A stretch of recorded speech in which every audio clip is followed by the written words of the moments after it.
नसरपुर जी न्याणी निमरा अशरफ समो आला डिग्री वास्ते इटली ला रवानी रिपोर्ट मंसूर रो टंडोला यार्ड ज़िले के कदीम इल्मी अदबी सकाफ़ती तारीख़ी हुनरी ऐं बुज़ुर्ग औलियाउनि जे शहर नसरपुर जी सरज़मीन ते केतिरा ई आलम उस्ताद अदीब हमदर्द आफ़ीसर ख़ल्क़ जी ख़िदमत कंदड़ अल्लाह जा बाना हुनरमंद ऐं सानियावंद पैदा थिया आहिनि।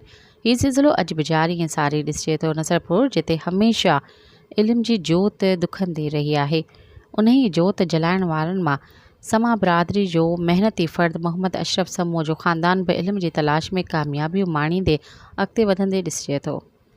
मोहम्मद अशरफ पंहिंजे ॿारनि जे तालीम वास्ते नसरपुर खां कासमाबाद राॼोणी हिजरत कई, जीअं ॿारनि जी तालीम वारो फ़र्ज़ अदा करे सघिजे। पाण इन ई हिजरत जी बरकतुनि सां कामयाबु थियो ऐं संदन हैदराबाद अचण सभाॻो साबित थियो। मोहम्मद अशरफ जी न्याणी निमरा अशरफ प्राइमरी तालीम खां हाई स्कूल ताईं इवाज़ अकेडमी हैदराबाद मां तालीम मुकमल करे सुपीरियर साइंस कॉलेज हैदराबाद मां इंटर साइंस में सुरख़ुरू थी, जितां पंहिंजे इल्मी शौक़ सां नवाबशाह पीपल्स मेडिकल कॉलेज मां डॉक्टरी MBBS जी डिग्री हासिलु कई।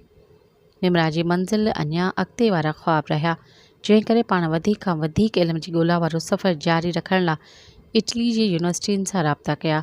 आख़िरकार खेसि इटली जी हिकु यूनिवर्सिटी नाले पलर्मो तरफ़ां मास्टर ऑफ न्यूरो साइंस में संदसि तालीमी लियाक़तुनि तोड़ी ज़हानत जे रिकॉर्ड ॾिसंदे खेसि स्कॉलरशिप लाइ दाख़िला ॾिनी वई आहे। कराची एयरपोर्ट ते उहे मंज़र केतिरा न ख़ुशियुनि ऐं ॾुख भरिया हूंदा जॾहिं निमरा खे संदसि वालिदैन ख़ासि करे जीजल मां ऐं अज़ीज़नि दुआउनि सां परॾेह अलविदा कयो हूंदो।